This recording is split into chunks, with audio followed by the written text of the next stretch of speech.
लेकिन इस बार राजस्थान का जवान और देश का जवान मचल रहा है। बिहार के चुनाव के अंदर आपको करारी मार देंगे, तो उसके बाद देश का जो चुनाव होगा चाहे आप परिश्रम कर लेना मत करना, इस बार एक बार आपको सत्ता से उतारेंगे। ये देश के जवानों ने तय कर लिया कि मोदी अमित शाह को हम इस बार देश की सत्ता के शिखर पर नहीं आने देंगे। और ये पंचायत राज चुनाव जो राजस्थान के अंदर हो रहा है, इसके अंदर देखना कितने भारतीय जनता पार्टी की किरकिरी होती है। दुर्भाग्य की इस बात है कि कांग्रेस बीजेपी मिलकर दोनों मिलकर लूट रहे राजस्थान को, और तीसरी ताकत यहाँ खड़ी नहीं। हमारा पड़ोसी प्रदेश हरियाणा, जिसको झारखंड के नाम से पुकारा जाता, तो किसान राजनीति की पूरी थी। हरियाणा की राजनीति हमारी थी नहीं, लेकिन वहां क्या क्या पार्टियां बनी, दिल्ली में पार्टियां बनी, उत्तर प्रदेश के अंदर हमारी पार्टियां बनी, पंजाब में बनी, तमाम स्टेट के थर्ड फोर्स से राज कर रहे हैं। और जब थर्ड फोर्स राज के अंदर आता है तो निश्चित रूप से कांग्रेस भारतीय जनता पार्टी की दादागिरी खत्म हुई जगह। लेकिन राजस्थान वो बेचारा प्रदेश, बेचारा जो कभी पार्टी नहीं बना पाया, जो अपनी पार्टी के नेताओं को 10 सीट भी अलग से नहीं, मैं तो लड़ते लड़ते कितनी बड़ी कुर्बानी दी। जब किसान आंदोलन के लिए मैंने सत्ता छोड़ी, मुझे लगा कि राजस्थान के किसान तुम्हारे साथ आ जाएगा। हाँ, साथ तो आ गए, लेकिन चुनाव के बाद आए साथ। कब आए? जब चुनाव हो गया उसके बाद मेरे साथ ही बैठे सारे। काश चुनाव के समय आप सोचते सलमान बेनीवाल की इस पार्टी को मजबूत करना है तो कांग्रेस बीजेपी के खिलाफ मोर्चा खोल के राजस्थान के जवान और किसान की रखवाली करेगी। वो भ्रष्ट तंत्र के खिलाफ लड़ेगी, वजरी माफिया के खिलाफ लड़ेगी, पर्यटन माफिया, भू माफिया के खिलाफ लड़ेगी। और नारी की अबला की पुकार राजस्थान में नहीं होगी। बे अपराध पीड़ित व्यक्तियों को न्याय राजस्थान में मिलेगा। भूल गए आप लोग। आज तो बड़ी तादाद के अंदर आप मेरे साथ, तो मुझे खुशी है कि आपने ट्विटर पे ट्रेंड चलाया कि भजनलाल हटाओ राजस्थान बचाओ, और 6 बजे चालू हुआ और 12:30 बजे तक प्रधानमंत्री को ट्विटर के अंदर हस्तक्षेप करना पड़ा कि बंद करा दो ट्विटर पे, ये बातचीत चलेगी। जो लाइन हमने ली थी उसको डिलीट करवा दिया। कराया कि नहीं कराया?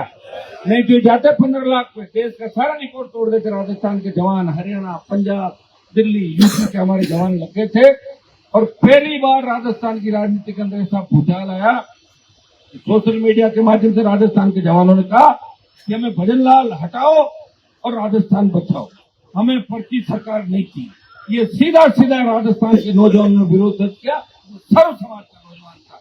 देखिए, ये लड़ाई आर पार की लड़ाई है। दोबारा हनुमान बेनीवाल बार बार आपको नहीं मिलेंगे, दोबारा ऐसा नेता आपको नहीं मिलेगा जिसने मंत्री पदों को ठोकर मार के अपनी पूरी जवानी किसान कौम के नाम की जवानों के लिए आगे चीन की दीवार की तरह, हिमालय की तरह खड़ा मिला। आपको आज तक नहीं आने की। हरियाणा प्रांत के बच्चे हमारे बीच आए, नौजवान नेता, यूपी के भी आए, इनके भी वहां खूब से नेता है। ये बता सकते हैं कि जितना प्यार, जितना संघर्ष, जितना मैं आपकी ख्याल रखता हूँ कि देश में कोई भी किसान नेता अपने लोगों का इतना ध्यान रखता है जितना हनुमान बेनीवाल अपने लोगों का ध्यान रखता है। और अपने नहीं, जो पराए हैं, जो मुझे वोट नहीं देते, पीछे से गाली देते हैं, मारने के लिए भागते हैं, उनका भी ध्यान रखते। बेचारे भटक गए होंगे, व्यवस्था का हिस्सा है। ये लड़ाई आर पार की 7 तारीख को हाईकोर्ट के अंदर शुरू हो जाएगा मामला। हमको इंतजार नहीं करें।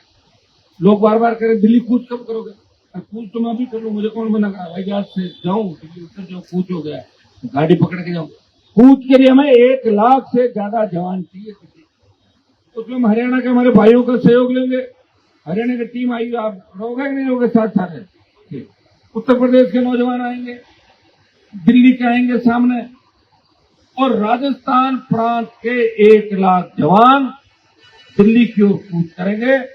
कूच कहां से होगा और किन किन मुद्दों को लेके होगा, ये पत्ते अभी अपन नहीं खोले। 1-2 दिन बाद वेट एंड वॉच, क्योंकि अभी हम कहते हैं जयपुर से कूच करेंगे, आमेर में पकड़ लेंगे तुम्हारे को, कौन दिल्ली जाने देगा? समझ में आ रही ना बात है? दिल्ली कूच हुए नहीं लोगों से। ये शाहजहांपुर का जो हाईवे जाम किया, ये गुर्जर आरक्षण आंदोलन के समय भी जाम नहीं हुआ। जब 80 गुर्जरों ने शहादत दी थी तो राजस्थान का सबसे बड़ा, देश का सबसे बड़ा आरक्षण आंदोलन चला। इस देश में 2 आरक्षण आंदोलन, या तो गुर्जरों ने शहादत दी और पुलिस को भागना पड़ा, या हरियाणा के जाटों ने शहादत दी। 40 से ज्यादा हमारे निर्दोष बच्चे, खट्टर और मोदी सरकार ने उनके सीने पर गोलियां उतार दी नौजवानों के, और मिलिट्री को भी हरियाणा के जाटों ने भगा दिया था। ये 2 आंदोलन देश के प्रमुख आंदोलन है।